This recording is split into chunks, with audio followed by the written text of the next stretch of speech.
एक लंबे समय पहले वायरस और बैक्टीरिया दोनों साथ साथ रहते थे। हर रोज वो दोनों मिलकर हवा में उड़ते हुए खुश रहते थे। एक दिन जब वो दोनों उड़ रहे थे, हम दोनों मिलके हमेशा ऐसे ही साथ रहेंगे। हाँ, हम ऐसे ही साथ रहेंगे। ठीक है, मैं तुम्हारे बारे में जानना चाहता हूँ। अपने बारे में कुछ कहो।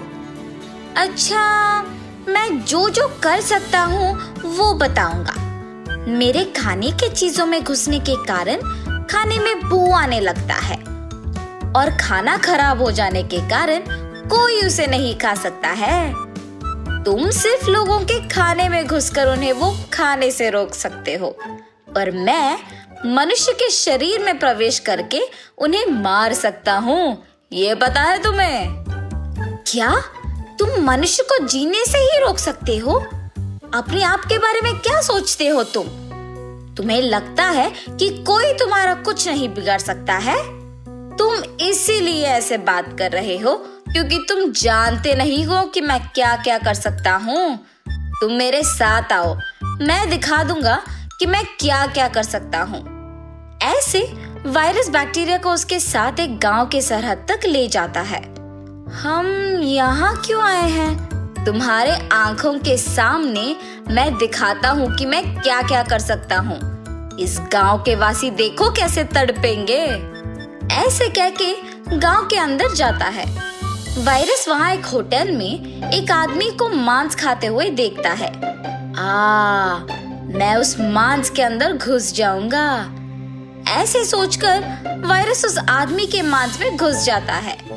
उस आदमी के वायरस घुसे हुए मांस खाने के वजह से बहुत ही कम समय में वो एक वायरस बहुत सारे वायरस में बदल के उस आदमी के शरीर के हर भाग में पहुंच जाता है।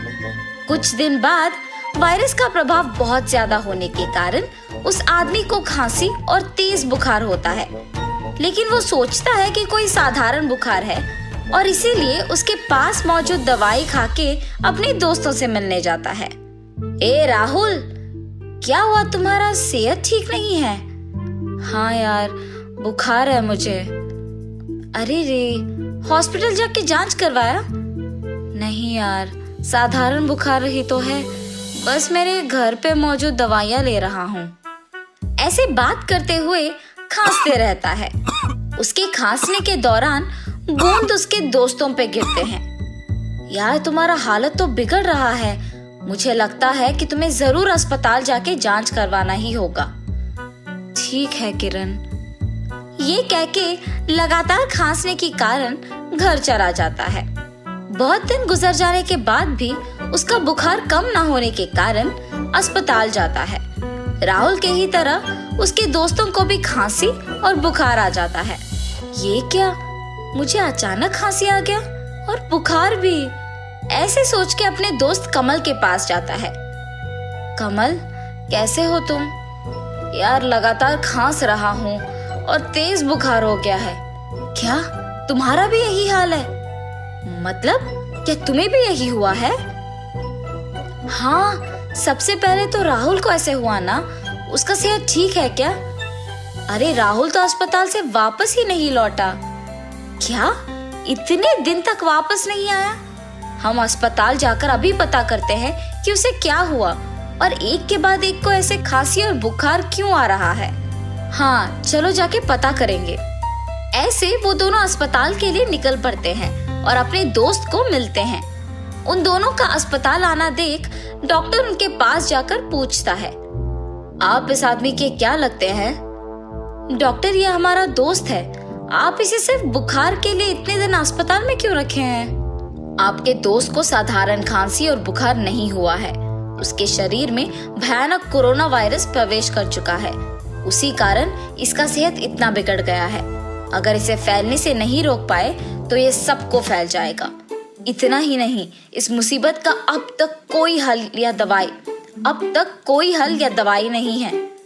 आपकी बातें सुनकर मुझे भी डर लग रहा है डॉक्टर, क्योंकि मेरा भी वही हाल है और किरण का भी।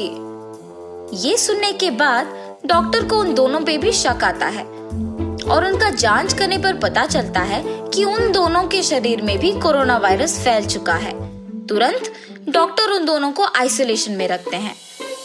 वायरस ये सब देख खुश होकर बैक्टीरिया के पास जाकर कहता है, हा हा हा, देखा तुमने, अब समझ आया मैं कितना शक्तिशाली हूँ। किस लिए तुम इतना खुश हो? तुम्हारे कारण मनुष्य सारे दुखी है और तुम खुश हो।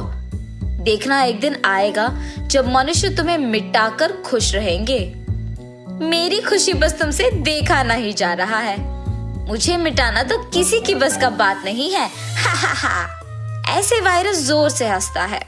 मनुष्य को ऐसे दुख पहुंचाते तुम कितने दिन खुश रहोगे, मैं भी देखूंगा। ऐसे कहकर बैक्टीरिया वायरस से दूर चला जाता है। कुछ दिन बाद उसी कोरोना वायरस से पीड़ित और लोग अस्पताल आते हैं। अस्पताल में रोज कोरोना केसेस की संख्या बढ़ रही है। ये दूसरों को ना फैले उसके लिए मास्क का पहनना, हाथों को सैनिटाइजर से और साबुन से धोकर साफ करना, मनुष्य से मनुष्य तक दूरी रखना और घर से बाहर ना निकलना जैसे नियमों का पालन करना श्रेष्ठ है। तभी इसे दूसरों को फैलने से रोक सकते हैं। और तुरंत डॉक्टर ये सब सरकार को सूचित करता है। ये सब जानने के बाद सरकार सभी को इन नियमों का विज्ञापन देकर इनका पालन करने के लिए कहती है। इससे सभी कोरोना से डरकर मास्क को पहन के, हाथों को निरंतर साफ रख के, एक दूसरे से दूर रह के घर पे ही रहते हैं। बाहर से कुछ ना मंगा के घर का ही खाना खाते हैं। ऐसे उस गांव के लोग कोरोना को फैलने से रोकने के लिए नियमों का पालन करते हुए सड़क पे भी मौजूद सारी चीजों को साफ करते हुए कोरोना को फैलने से रोकते हैं। ऐसे वो कोरोना वायरस हवा में भी नहीं रह पाती है। मनुष्यों को दुख पहुंचा के उन पे हंसने के कारण उन लोगों ने तो मेरा हवा में रहना भी नामुमकिन कर दिया। आइंदा मैं कभी मनुष्य के पास तो नहीं आऊंगा। ऐसे वो वायरस गायब हो जाता है। किसी और को दुख पहुंचा के खुश होने का नतीजा यही है। वायरस के मिट जाने के कारण उस गांव के वासी सारे खुश रहते हैं।